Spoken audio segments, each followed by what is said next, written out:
Hello everyone, welcome to the third of these lockdown chats. Terrible facial hair edition, but 6 PM beer edition, so swings and roundabouts. Today we're going to be looking at Rene Girard, a thinker I covered on Then and Now a few months ago, a couple of months ago, maybe not that long ago. So if you haven't seen that video, maybe go and have a look now and come back. But the text we're going to look at actually serves as quite a good introduction to Girard's thought in general. So maybe go and look at the video after as a clarification as to what we're talking about today. The text is The Plague in Literature and Myth, written in 1974. And we're going to see if it can offer any insights into what's going on. So let's get stuck straight in. The argument is that the plague is found everywhere in culture, but the depictions share a similar pattern. And this is important for Girard, that the plague is illustrative of something else that's going on in society, often. I'll dive in with a quote near the beginning. The plague is universally presented as a process of undifferentiation. And this is Girard now. A destruction of specificities. This destruction is often preceded by a reversal. The plague will turn the honest man into a thief, the virtuous man into a lecher, the prostitute into a saint. Friends murder, and enemies embrace. Wealthy men are made poor by the ruin of their business. Riches are showered upon paupers who inherit in a few days the fortunes of many distant relatives. Social hierarchies are first transgressed, then abolished. Political and religious authorities collapse. So for Girard, differentiation is specificity, place, order, distinctiveness, a person's position in the world, whether that's in the story or in the realities of social life. And the reason these specificities collapse is mimetic desire, a central part, the central part of Girard's theory. Girard argues that once our basic necessities are met, food, shelter, which are basic desires of human beings, then we copy our fellow man's desire, human's desire. This he calls mimesis. We desire, he says, socially. We copy our neighbour, our friends, our parents.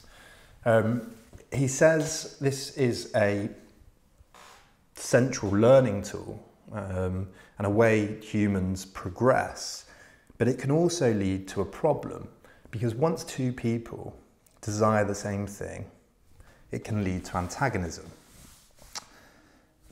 Antagonism can quickly snowball into what he calls a mimetic crisis. So, I talked about toilet paper last time, but you can see this in looting often, or in how as soon as some people start hoarding toilet paper, everyone seems to copy either out of fear or out of simple imitation. So, he argues that in literature, in culture, and in films, he talks about in this essay, plague is often a synonym for social disorder, and social disorder is often described metaphorically as a plague. One of the examples he gives is Dostoevsky's Crime and Punishment. He talks about Raskolnikov's dream near the end of Crime and Punishment, and I don't want to ruin the story, even though I couldn't in 30 seconds anyway. But Raskolnikov decides that he has his own individual moral compass. And in the dream towards the end, when he becomes a religious thinker, a believer in religious morality, he sees that if each man followed his own individual morality, crisis would snowball. Dostoevsky says, each thought that he alone had the truth and looked with contempt at the others. And Raskolnikov, in his dream, sees this metaphorically as a plague that spreads throughout mankind, threatening mankind. So this is one example Girard points to. Another, which I talk about in the video, a central example of Girard's is the Oedipus Myth. At the beginning, a plague besets Thebes, the ancient Greek city, and each person blames the other's sins. The other's sin is a Christian word, I think, specifically, but each other and their wrongdoings for the plague. And the oracle in Oedipus says that a murderer is in your midst. Get rid of him and you will get rid of the plague. And so each blame the other, each speculates as to who the murderer is, and the story unfolds from there. This leads, Girard argues, to scapegoating. And this is the third step, really, in his theory. He argues that the only way a mimetic crisis, a social crisis, disorder is resolved is for everyone to orientate blame around a single person or a single group often.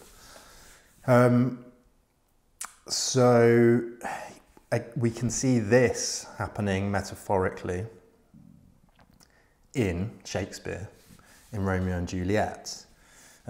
He says Romeo and Juliet is full of references to plague.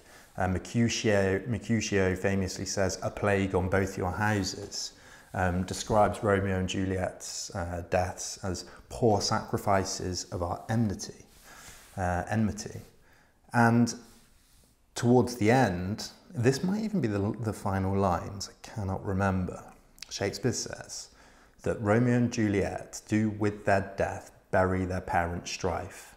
The fearful passage of their death-marked love and the continuance of their parents' rage, which, but their children's end, naught could remove, is now the 2 hours' traffic of our stage. So, people, a person, a group, often have to be scapegoated and blamed for the crisis. And I go into this more in the video, so maybe go and take a look if you'd like. So, how can this help us?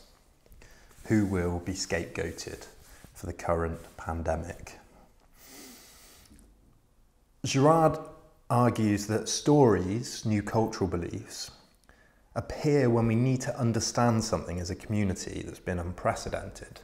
You know, they're not going to emerge all the time, but when a terrible, crisis has taken place, culture appears as a way of understanding it, of a way of conceptualizing it, as a sort of easy tale we can tell, a morality tale. And so, for example, the Spanish flu, this is baked right into the title. Spain became a scapegoat for the flu. And this is an interesting part of his theory too. He often argues that the person who will take up the position of the scapegoat is someone on the edge of society, or someone who is not needed, someone who doesn't hold, an important place in what's going on.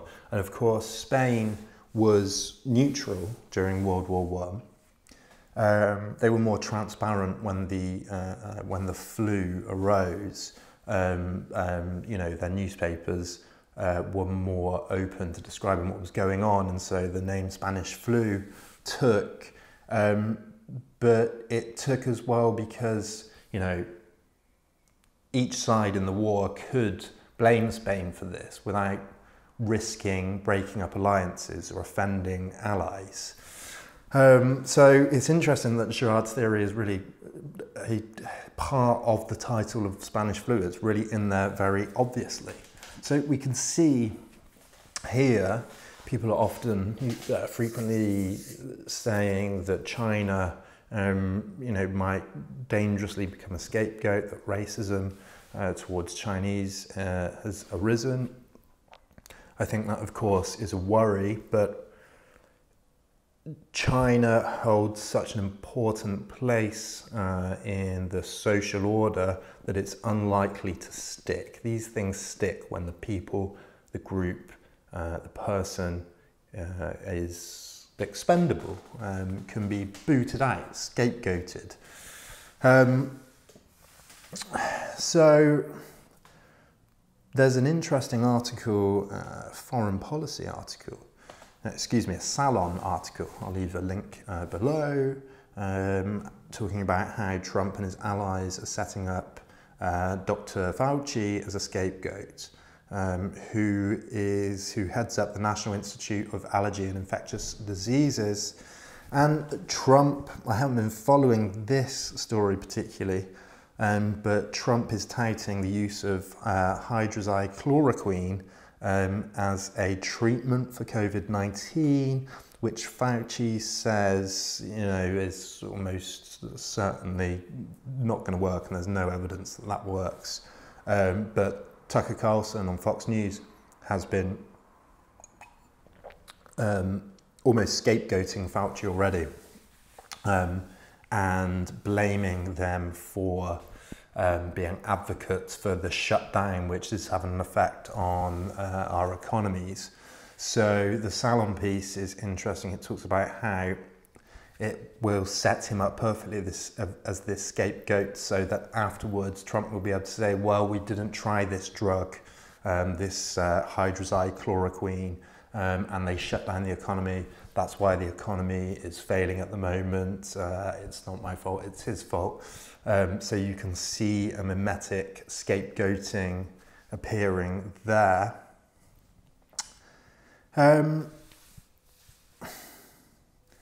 Wayne Rooney, a footballer, called out the British government for scapegoating footballers for not taking a pay cut or something. That was relatively interesting. So let me know what you think. I mean, the obvious answer is always that an ethnic group will be blamed in some way. With the Spanish flu, the usual candidates were put in the stocks, foreigners, Jews, the other, which is, of course, a huge and depressing likelihood with this, but it will be interesting to see how it plays out. Girard had a lot to say about Christianity, though. He was a Christian thinker. And he argued that the Christian story had all these elements baked in, but importantly, the writers of the story wrote the innocence of Jesus into the story. So the scapegoat, it was reversed back onto us, that it was everyone's fault, and that we scapegoat someone to excuse our own sins in this case. And he says that that has a very powerful effect on keeping violence at bay and reminding us of the fragility of human nature. So I think, any story that emphasizes how we are all at the mercy of nature, and we should all live much more humbly and expect these things collectively, I think would be an important and effective cultural myth to arise out of this. But let me know what you think. Have you seen any scapegoats appearing in the media already? If you enjoyed this video, please hit that bell and subscribe beforehand if you haven't. Only about 5–6% hit that bell, and it's the best way to get alerted to new videos, and it really helps the algorithm. Like, share, all the rest of it, and as usual, a massive shout out to all my Patreons that make this possible. The next video, kind of relevant actually, talks about trust. And it's coming out, it's the politics and philosophy of trust. I'm finishing it at the moment. I should publish it either tomorrow or Thursday. So look out for that. Thank you, take care of yourselves, and cheers.